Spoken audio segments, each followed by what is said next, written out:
지난 시간에 이제 이스라엘 백성이 400년간 노예로 살았던 이집트 애굽에서 출애굽하는 그런 결정적인 장면인 유월절에 관해서 저희가 좀 이야기를 나눴습니다.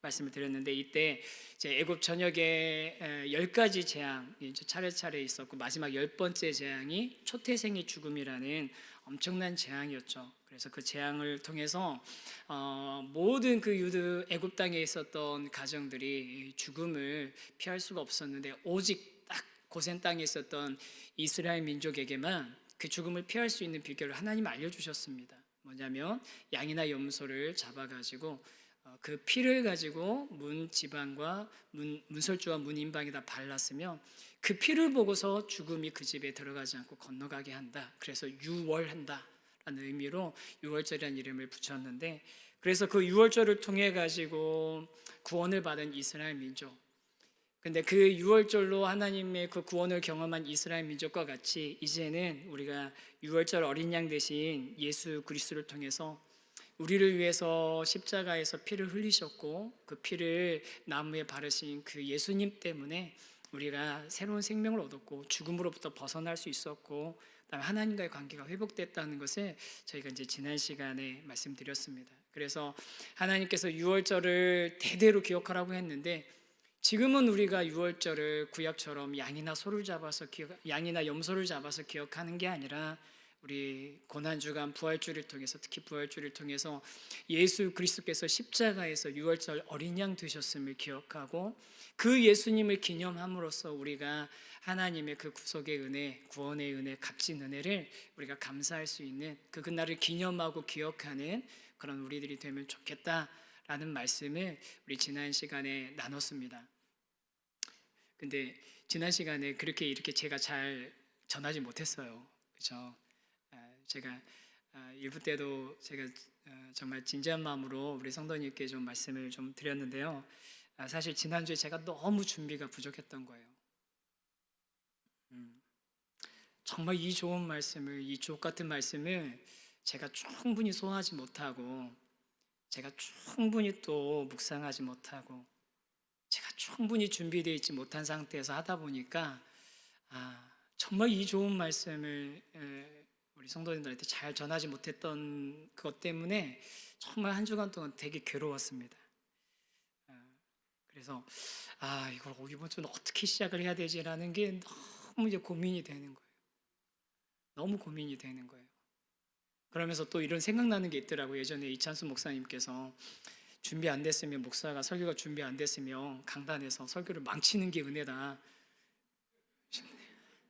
이게 은혜인가? 막 이런 생각도 들고. 사랑하는 성도 여러분, 제가 이렇게 말씀드리는 건 뭐냐면 그냥 사과하는 게 아니라 연약한 저를 위해서 좀 기도 많이 해주시기를 좀 제가 부탁 좀 드리고 싶어서 그렇습니다.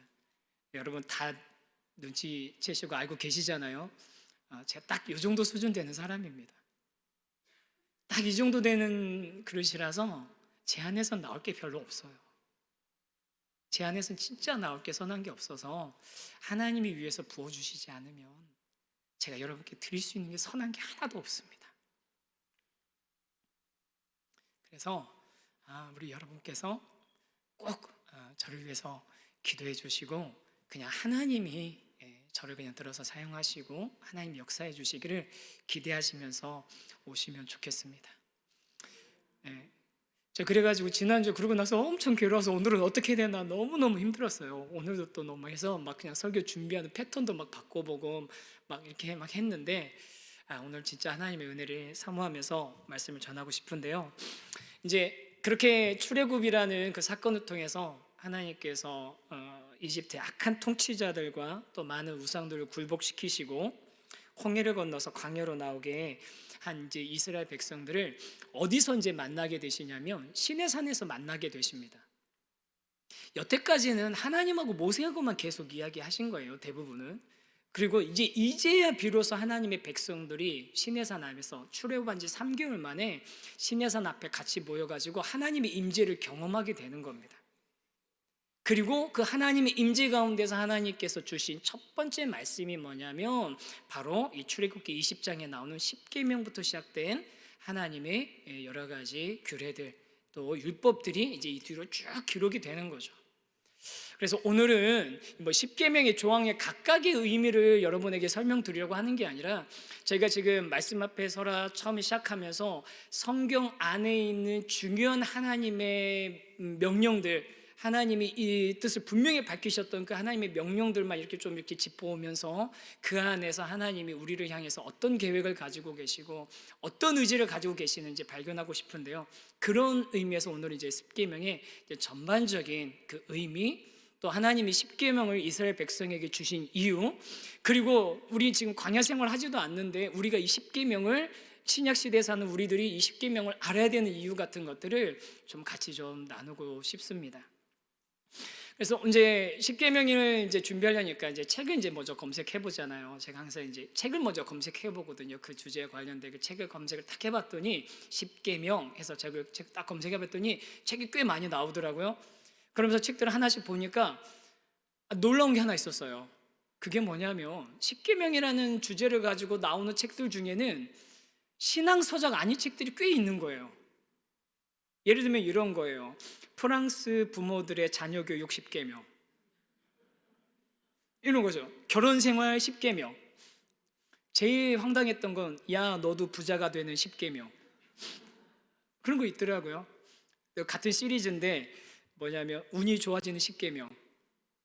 이런 10계명이라고는 이런 어때 10가지의 이제 그 하나의 주제에 대해서 10가지 그런 원리 같은 것들을 정리해 놓은 그런 책들이 꽤 있는 거예요.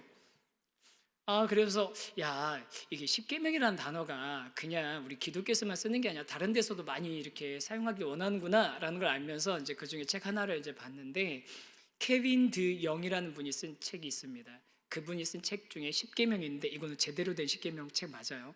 그리고 케빈 드 영 목사님은 구멍난 거룩이라는 아주 좋은 책 쓰신 분이신데, 그분의 이 10계명에 보니까 이렇게 여러 가지 10계명을 좀 인간적으로 좀 왜곡해 가지고서 아니면 그런 다른 어떤 사람의 인간적인 원리들을 만들어 놓은 대표적인 예를 하나를 소개를 하더라고요. 그게 뭐냐면요, 여러분 에어비앤비 아시죠? 예, 숙박하는, 온라인으로 숙박 예약하는 그 에어비앤비의 임원인 렉스 베이어라는 사람과 스탠포드 대학의 교목 존 피그도라는 사람이 어떤 걸 했냐면 10가지의 어떤 계명을 새로 한번 만들어 보자. 10계명 비슷한 10가지 계명을 하나 만들어 보자. 무슨 의미냐면 그냥 명령이 아니라 비명령적인 계명을 한번 만들어 보자. 비명령적이라고 한 걸 보니까 10계명의 명령조가 좀 마음에 안 들었었나 봐요. 그래서 이 비명령적인 계명을 전 세계에서 이제 추천을 받은 거예요. 몇천 개가 모였답니다. 몇천 개가 모여가지고 그것들을 다시 또 뭐 좀 권위 있는 사람들이 한 10여 명이 모여가지고서 막 이렇게 분류해가지고 최종적으로 10개의 계명을 만든 거예요. 자기들이 10개 계명. 그래서 제가 그걸 갖다가 지금 설명을 드릴 건데요, 절대로 적을 필요 없으시고요, 그리고 아멘도 하시면 안 돼요. 우리 설교 들을 때 정신 똑바로 차리고 해야 됩니다. 잘 들으셔야 돼요. 1계명, 항상 열린 마음을 유지하며 새로운 증거가 나타나면 기꺼이 신념을 바꾸라. 2계명, 자신이 사실이기를 바라는 것이 아니라 무엇이 사실일 가능성이 가장 큰지 이해하려고 노력하라. 3계명, 자연 세계를 이해하는 가장 신빙성 높은 방법은 과학적인 방법이다. 4. 모든 사람은 자신의 육체를 통제할 권리를 갖는다. 5. 선한 사람이 되거나 의미 있고 온전한 삶을 사는데 신은 필요하지 않다. 6. 스스로의 행동 결과에 주의를 기울이고 그에 대한 책임을 기꺼이 인정하라. 7. 다른 사람이 대해주기 바라는 대로 그들을 대하라. 다른 사람들도 그런 대우받기를 원한다는 것을 기억하고 그들의 관점을 존중하라. 8. 우리에게는 다른 사람들은 물론 미래 세대를 배려해야 할 책임이 있다. 9. 올바르게 살아가는 방식은 한 가지가 아니다. 10. 세상을 지금보다 더 나은 곳으로 만들어라. 뭐 뒤쪽으로 가면 그래도 뭐 그럴 수도 있다, 괜찮다라고 싶은 것들도 있어요. 그리고 또 어떤 거 보면은 성경에 황금유리에 인용된 것도 있고요. 그런데 그냥 얼핏 듣기는 인문적으로 뭐 그냥 이 세상 안에서 현대 시대에 통용될 수 있을 만한 그런 삶의 원리로 그냥 참고해도 좋겠다 싶은 내용들인데, 그런데 자세하게 들어보면 이게 정말 10계명에 견줄 만한 내용이 되겠습니까? 1계명 보시죠. 항상 열린 마음을 유지하면서 새로운 증거가 나타나면 기꺼이 신념을 바꾸라고요? 기꺼이 신념을 바꾸라고요? 여러분, 신념이 어떻게 형성되는지 아시지 않습니까? 그 신념의 밑바닥에는 세계관이 있고 그 세계관에 의해서 점차 신념 체계가 형성이 되는 거 아닙니까? 그런데 그 신념을 갖다 마음대로 막 그냥 뭐 새로운 증거가 나오면 마음대로 바꾸라고요? 고장난 나침판, 고장난 GPS를 가지고서 운전하라는 것과 똑같은 거죠. 여러분, 성경은 그렇게 얘기하고 있지 않습니다. 우리에게는 분명한 나침반, 분명한 GPS가 있다고, 분명한 지도가 있다고, 성경적인 세계관을 가지고 살아가라고. 세상은 요동하고 변하지만 변하지 않는 기준을 가지고 살아가라고 하는데 마음대로 바꾸라고 하잖아요. 사계명, 모든 사람은 자신의 육체를 통제할 권리를 갖는다. 정말 그렇습니까? 자신의 육체를 통제할 권리가 나에게 있습니까? 내 생명이 나의 것입니까? 절대 그렇지 않습니다. 누구도 이 생명에 대한 권리를 마음대로 주장할 수 없습니다. 물론 뭐 복잡하고 어려운 이야기도 있습니다. 그 상황에 들어갔을 때 우리가 쉽게 결론 내리지 못할 만한 이야기들도 있습니다. 하지만 분명한 것은 생명에 대한 결정권은 우리에게 있는 게 아닙니다. 오계명 보시죠. 선한 사람이 되거나 의미 있는 온전한 삶을 사는데 신은 필요하지 않다고요? 그럼 도대체 언제 신이 필요한 겁니까? 그들이 필요한 신은 도대체 언제 유용한 겁니까? 전제부터가 잘못된 거죠. 자기가 필요한데 사용되어지는 신이 경배의 대상이 될 만한 겁니까? 접근부터 잘못된 겁니다. 이런 하나하나 인본주의적인 그런 조항들이 있는 그런 것들을 만들어 놓고 이런 것들이 이 시대의 새로운 십계명이라고 이야기하는 그런 모습들, 이제 어렵지 않게 우리 주변에서 찾아보게 된 그런 시대를 살고 있습니다. 그런데요, 저는 이 내용보다도 더 주목이 됐던 게 뭐냐면요, 아까 처음에 검색하면서 십계명이라는 단어에 이런 책들이 나오는 걸 보면서, 아니 그런데도 불구하고 이 사람들이 십계명이라는 타이틀을 들어서 사용하고 싶은 이유가 뭘까? 우리가 알고 있는 성경에 나오는 그 십계명의 권위와 영향력을 따르고 싶어서 아니겠습니까? 그런데 아무리 이 사람들이 앞에 나온 것처럼 그렇게 새로운 어떤 질서를 만들고 새로운 법칙을 만들고 싶어도 그들이 십계명의 권위와 영향력을 따라올 수 없는 이유가 있습니다. 그건 뭐냐면요, 십계명은 단순하게 여러 가지 율법 조항들을 나열해 놓은 게 아니라 이 십계명은 십계명을 두고 이 십계명을 주신 하나님과 이 십계명을 받는 사람들 사이의 관계 설정을 위해 주신 그 내용이 십계명이기 때문에 그냥 단순한 나열을 아무리 많은 지혜를 나열해 놔도 십계명의 권위와 십계명의 영향력을 따라올 수가 없는 거죠. 사랑하는 성도 여러분, 우리 어렸을 때 십계명, 이제 어렸을 때 신앙생활 하시는 분들은 십계명 막 외우잖아요. 그리고 십계명 외우면서 막 하는데 십계명 하면서 뭐가 이렇게 하라는 게 많고 뭐가 이렇게 하지 말라는 게 많아, 우리 이런 생각들 하셨죠? 저는 했거든요.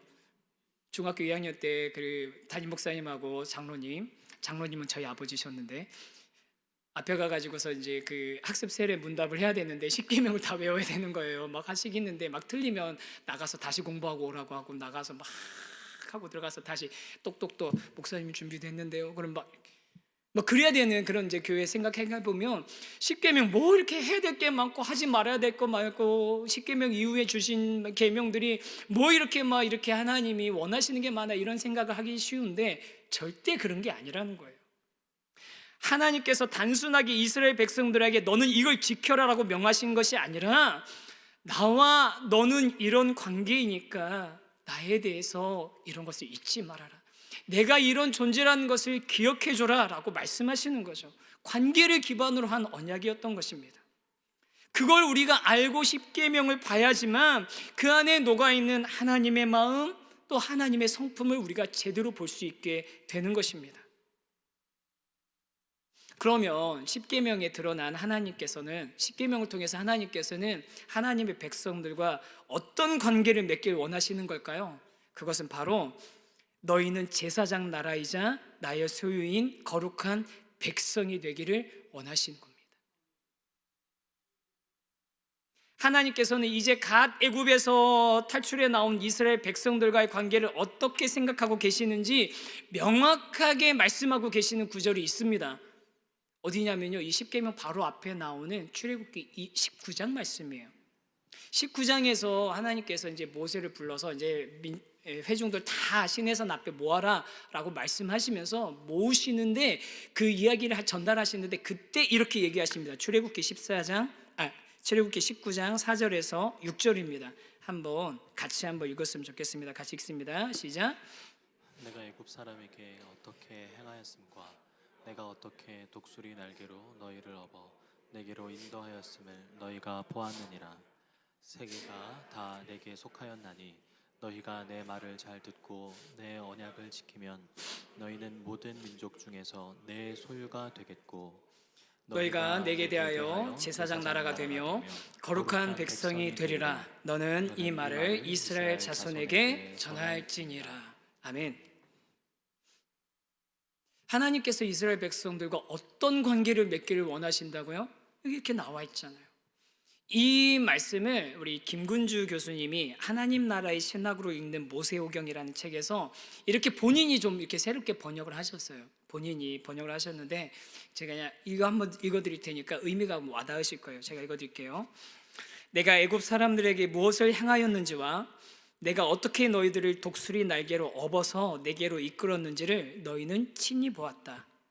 비록 온 세계가 나에게 속하였으나 너희가 내 말을 듣고 나와 맺은 언약을 지키면 너희는 열국 중에서 나에게 특별한 소유가 될 것이며 나를 위하여 제사장 왕국이 될 것이며 거룩한 나라가 될 것이다.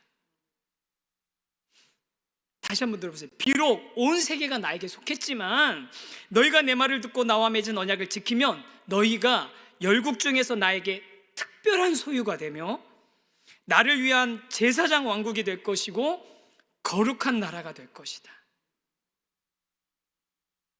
그런 존재가 될 것이라고, 나와 너희들과의 관계가 이런 관계가 될 것이라고 하나님이 말씀하시면서 십계명을 주신 겁니다. 그냥 출애굽이 이스라엘 민족들이 애굽의 폭정에서부터 탈출한 게 아닌 거죠. 노예 신분에서 제사장 신분으로 신분의 상승이 일어난 겁니다. 삶의 목적 없이 그저 주인이 시키는 일들만 해왔던, 언제 이 고통을 벗어날 수 있을까 고민하면서 살았던 그런 삶에서 이제는 거룩하고 존귀한 존재로 그 신분이, 존재가 상승이 된 거죠. 변화가 일어난 겁니다. 그런데 여러분 잘 생각해 보면요, 이런 그 신분의 그 존재의 변화, 하나님과의 관계의 변화, 이게 그냥 어디서 갑자기 튀어나온 게 아니잖아요. 뭡니까? 여러분, 우리 계속 생각해 보고 있지 않습니까? 하나님께서 처음에 아담과 하와, 아담을 만드셨을 때 보시기에 심히 좋아하시면서 아담한테 뭐라고 합니까? 생육하고 번성하고 충만하고 다스리라고 하시는데, 그렇게 하나님의 형상대로 만들어서 이 명령을 주실 때 그 안에 담겨 있는 의미가 뭡니까? 너는 내 대리 통치자라고. 너는 내 대리 통치자라고 그거 보여주신 거 아닙니까? 하나님, 세상 가운데 하나님을 드러내는 존재, 여기서 지금 말씀하고 계시는 제사장 나라, 거룩한 백성, 그런 존재가 되라고 하나님이 처음에 아담을 만드셨던 거잖아요. 노아도 마찬가지입니다. 아브라함을 부르실 때도 마찬가지죠. 하나님께서 땅의 모든 족속이 너로 말미암아 복을 얻도록 사용하는 그 복의 통로가 될 거라고, 네가 복 자체가 될 거라고, 너 때문에 세상의 모든 나라가 나를 알게 될 거라고, 예배하게 될 거라고 그렇게 말씀하신 거잖아요. 정리해보면 하나님과의 바른 관계 안에서 그에 맞는 역할이 회복되길 하나님께서 원하셨던 거죠. 하나님의 백성인 이스라엘 백성들에게, 하나님의 백성인 저와 여러분에게. 그래서 이 십계명이 수천 년이 지난 저와 여러분에게도 여전히 유효한 것입니다. 어떤 분들은 이렇게 얘기해요. 그제 구약 시대 때는 율법으로 의롭다함도 없고 율법을 지켜야지만 됐던 시대이고, 이제는 신약 시대는 예수님 안에서 은혜의 시대이고 우리가 율법을 지키는 게 아니니까 이제는 구약에 나와 있는 율법들은 의미 없는 거 아닙니까? 그렇게 얘기하는 분들이 있어요. 여러분, 그렇게 생각하시나요? 십계명이 지금 우리 오늘 살고 있는 저와 여러분에게 의미 없는 조항인가요? 그냥 옛날에 이스라엘 사람들한테는 이런 율법이 주어졌다라는 정도 아는 그 정도 참고 자료인가요? 그렇지 않습니다. 우리가 분명히 율법이 아니라 은혜로 구원받은 건 맞아요. 예수 그리스도 안에서 십자가의 보혈의 능력으로 유월절 어린 양 되시는 예수님의 은혜로 우리가 구원받았습니다. 맞습니다. 그런데 십계명에서 드러난 하나님과 백성과의 관계가 그게 예수 그리스도를 통해서 변형되거나 취소되거나 없어진 게 아니라 오히려 하나님께서 십계명을 통해서 하나님과 하나님의 백성과의 관계에 회복되길 원하셨던 그 관계, 형성되길 원하셨던 그 관계가 예수 그리스도 때문에 완성이 되어진 겁니다. 예수 그리스도 때문에 확실하게 그것이 이루어진 것이죠. 그 말씀이 어디에 나오냐면 베드로전서 2장 9절에 나오고 있습니다. 베드로전서 2장 9절도 저희가 같이 한번 읽어봤으면 좋겠는데요. 같이 한번 읽겠습니다. 시작. 그러나 너희는 택하신 족속이요 왕 같은 제사장들이요 거룩한 나라요 그의 소유가 된 백성이니 이는 너희를 어두운 데서 불러내어 그의 기이한 빛에 들어가게 하신 이의 아름다운 덕을 선포하게 하려 하시니라. 아멘. 출애굽기 19장에서 봤던 말 단어들이 그대로 나오고 있습니다. 보세요. 너희는 모든 민족 중에서 내 소유가 되고 내게 대하여 제사장 나라가 되며 거룩한 백성이 되리라 말씀하셨잖아요. 베드로전서 2장 9절. 너희는 택하신 족속이요 왕 같은 제사장들이요 거룩한 나라요 그의 소유가 된 백성이니. 그런데 한 가지 변화가 있어요. 출애굽기에서는 될 것이요 그랬는데 베드로 전서에서는 이요라고 했습니다. 택하신 족속이요 왕 같은 제사장들이요 거룩한 나라요 그의 소유가 된 백성이라고. 예수 그리스도 때문에 예수 그리스도의 은혜 가운데서 우리가 그 십계명의 정신이 없어지고 취소된 게 아니라 오히려 예수 그리스도 때문에 하나님께서 하나님과 하나님 백성 사이에 회복하길 원하셨던 관계가 회복이 되어졌다는 겁니다. 그 관계가 회복이 되어졌어요. 그렇기 때문에 저와 여러분은 오늘 이 십계명을 읽으면서 이 십계명을 통해서 하나님이 우리와 회복하길 원하셨던 그 관계에 대해서 같이 깨닫고 그 십계명을 통해서 하나님의 마음, 하나님의 성품을 배워가는 그런 그리스도인의 삶을 살아가야 되는 것이죠. 제가 그래서 이번에 이제 십계명을 이렇게 설교를 준비하면서 십계명을 이제 여러 번 이렇게 읽어보다가 여태까지는 그냥 이렇게 스쳐 지나갔던 게 하나가 딱 눈에 들어오는 거예요. 뭐냐면 십계명을 계속 보는데 저는 그냥 십계명이 이렇게 그 1계명부터 2계명, 5계명부터 10계명까지 그 각 조항이 계명이 어떤 순서 막 이런 것만 맨날 외웠었고 의미가 뭐냐 이런 것만 생각했는데 십계명 계속 읽어보다니까 제일 많이 반복되는 표현이 있는 거예요. 단어가 있어요. 뭔지 아세요? 나는, 너는, 나는, 너는, 너는, 나는, 너는, 너는, 나는. 여러분, 나는, 너는, 너는, 나는, 나는, 너는 이 관계 안에서 주어진 계명이라는 게 이 10계명 안에 거의 20번 가까이 반복되고 있는 거예요. 2절, 3절만 봐도 확실하게 드러나거든요. 2절하고 3절만 한 번만 더 읽어보겠습니다. 20장 2절하고 3절 같이 읽어보겠습니다. 시작. 나는 너를 애굽 땅 종되었던 집에서 인도하여 낸 내 하나님 여호와니라. 너는 나 외에는 다른 신들을 내게 두지 말라. 나는 너를 애굽 땅 종되었던 집에서 인도하여 낸 내 하나님 여호와니라. 그러니까 너는 나 외에는 다른 신들을 내게 두지 말라. 여러분 이 십계명을요 이렇게 알면 잘못 알고 있는 거예요. 저는 여태까지 그렇게 했었어요. 하나님 외에 다른 신들을 두지 말아라. 이렇게만 하면 그냥 조항이 나와 있는 거잖아요. 그런데 하나님 그렇게 말씀하지 않았어요. 나는 너를 애굽 땅 너 종되었던 데서 이끌어낸 너의 하나님 여호와니까 너는 나 외에 다른 신을 너에게 두지 말라고. 이 십계명은 하나님과의 관계 안에서 해석되어져야 되는 것입니다. 계속 나는 너는 나는 계속 말씀하시는 거예요. 그러면서 저는 이 말씀을 보다가 이게 결혼식이 생각이 났어요.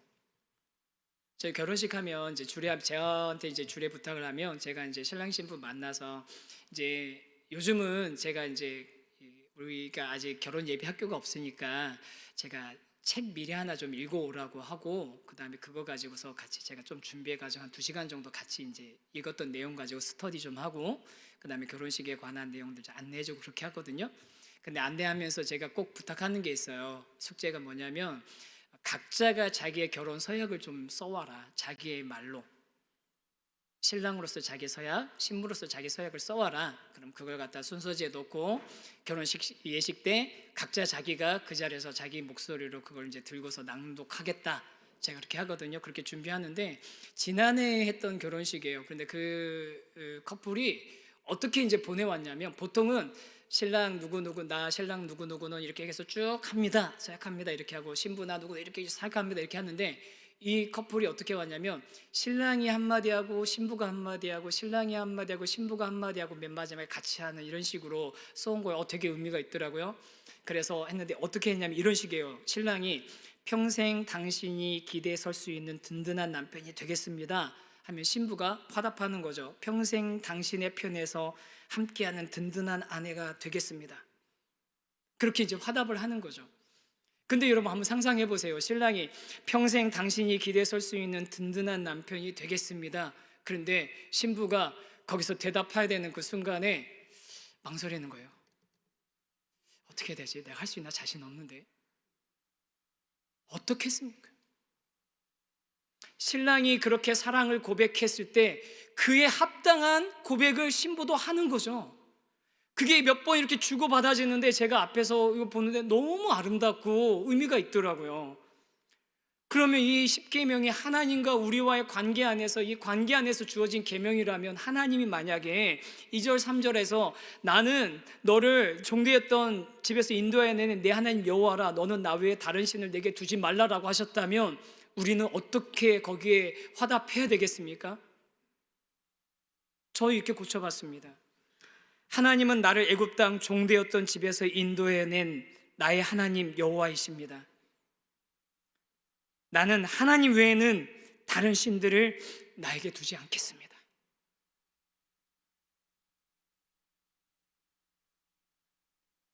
하나님이 너는 나 외에는 다른 신들을 내게 두지 말라 하셨을 때 하나님 왜 그렇게 외골 쓰세요? 왜 그렇게 욕심 부리세요가 아니라 반대로 우리는 그 앞에서 하나님, 저는 하나님 외에는 다른 신들을 나에게 두지 않겠습니다. 왜냐하면 하나님은 나를 애굽 땅 종되었던 곳에서 인도해내신 나의 하나님이시기 때문입니다. 그렇게 고백할 수 있는 저와 여러분 되기를 주님의 이름으로 간절히 소망합니다. 2계명, 3계명, 4계명도 마찬가지입니다. 하나님, 나는 나를 위해서 우상을 만들지 않겠습니다. 그것들에게 절하거나 섬기지 않겠습니다. 3계명, 나는 내 하나님 여호와의 이름을 절대로 망령되게 일컫지 않겠습니다. 하나님, 나는 안식일을 기억하고 그 날을 거룩하게 지킬 것입니다. 그렇게 하나님 앞에서 같이 서약할 수 있는, 결혼식에서 신랑 신부가 같이 그 서약을 주고받은 것처럼 서약을 하나님 앞에서 주고받을 수 있는 저와 여러분 되어야 하지 않겠습니까? 왜냐하면 하나님께서는요, 이 계명을 주시면서 우리가 이 계명을 다 지켜가지고 그 기준을 통과해서 하나님한테 합격해서 오기를 바라시는 게 아니라 이 계명 자체가 우리가 하나님이 우리를 사랑하신다는 것의 증거이고 또 그 반대편에 있는 우리는 우리가 하나님을 사랑한다는 고백을 하길 원하셔서 주신 말씀이기 때문인 거죠. 그래서 10계명을 바라볼 때 우리가 하나님 앞에 가져야 되는 태도는 뭐냐면요, 바로 하나님을 사랑하는 겁니다. 하나님이 원하시는 것은 복종이 아니라 사랑이었습니다. 신명기 6장 5절은 이것을 분명하게 말씀하고 있습니다. 신명기 6장 5절 우리 같이 한번 읽어보겠습니다. 시작. 너는 마음을 다하고 뜻을 다하고 힘을 다하여 내 하나님 여호와를 사랑하라. 어떻게 하라고요? 마음을 다하고 뜻을 다하고 힘을 다해서 내 하나님 여호와를 사랑하라고요. 왜요? 하나님은 이미 마음을 다하고 뜻을 다하고 목숨을 다하고 힘을 다해서 저와 여러분을 사랑했기 때문입니다. 하나님은 그 사랑의 관계를 회복하기를 원하시는 거예요. 하나님은 그 사랑의 관계를 회복하기를 원하시는 거예요. 그게 십계명의 가장 중요한 핵심 정신인 겁니다. 참 의도하지 않았는데 요즘 지금 우리 큐티하고 있는 본문이나 이번 주 다락방 공과가 오늘 이 말씀하고도 연결이 되잖아요. 마태복음 22장에 보면 바리새인 중에 율법학자가 와서 예수님께 묻습니다. 선생님, 율법 중에 어떤 게 큽니까? 어떤 게 가장 큽니까? 왜 물어봤겠습니까? 율법의 그 바리새인들의 율법학자들의 생각에는 십계명은 율법은 수없이 많은 조항들인 거예요. 이래라 저래라 해라 하지 마라 수없이 많은 조항들이에요. 그래서 그 중에 하나를 갖다가 예수님이 찍어서 얘기하면 그거 말고 B도 있는데요, C도 있는데요, 이게 얼마나 중요한데 왜 그거 하나만 중요하다고 얘기합니까 하고 시비를 걸려고 예수님에게 걸어 넘어뜨리려고 했던 그런 의도, 그 당시에 있었던 사람들이나 지금 우리 그 말씀을 보는 우리나 너무나 잘 알 수 있는 뻔히 드러나는 그런 의도로 그렇게 예수님께 질문했을 때 예수님께서 하셨던 말씀이 딱 뭡니까? 아까 읽었던 그 신명기 6장 5절 말씀을 다시 말씀하시는 거잖아요. 마태복음 22장 37절에서 40절 말씀입니다. 같이 한번 읽겠습니다. 시작. 예수께서 이르시되 내 마음을 다하고 목숨을 다하고 뜻을 다하여 주 너의 하나님을 사랑하라 하셨으니 이것이 크고 첫째 되는 계명이요 둘째도 그와 같으니 내 이웃을 내 자신과 같이 사랑하라 하셨으니 이 두 계명이 온 율법과 선지자의 강령이니라. 할렐루야. 우리 하나님께서 원하시는 것은 율법 하나하나 기억하고서 이건 이렇게 하고 저건 저렇게 하고가 아니라 가장 중심은 뭐냐면 나는 너의 하나님이고 너는 내 백성이니까 너는 나를 좀 사랑하면 안 되겠니? 내가 내 모든 것을 바쳐서 너를 사랑했는데 너도 너의 전 인격으로 전 존재로 나를 좀 사랑해주면 안 되겠니? 마음을 다하고 뜻을 다하고 힘을 다해서 나를 사랑해주면 안 되겠니? 사랑하는 성도 여러분, 저와 여러분이 하나님 앞에서 이 십계명을 바라보면서 하나님께 그 사랑을 고백할 수 있는 저와 여러분이 되기를 간절히 소망합니다.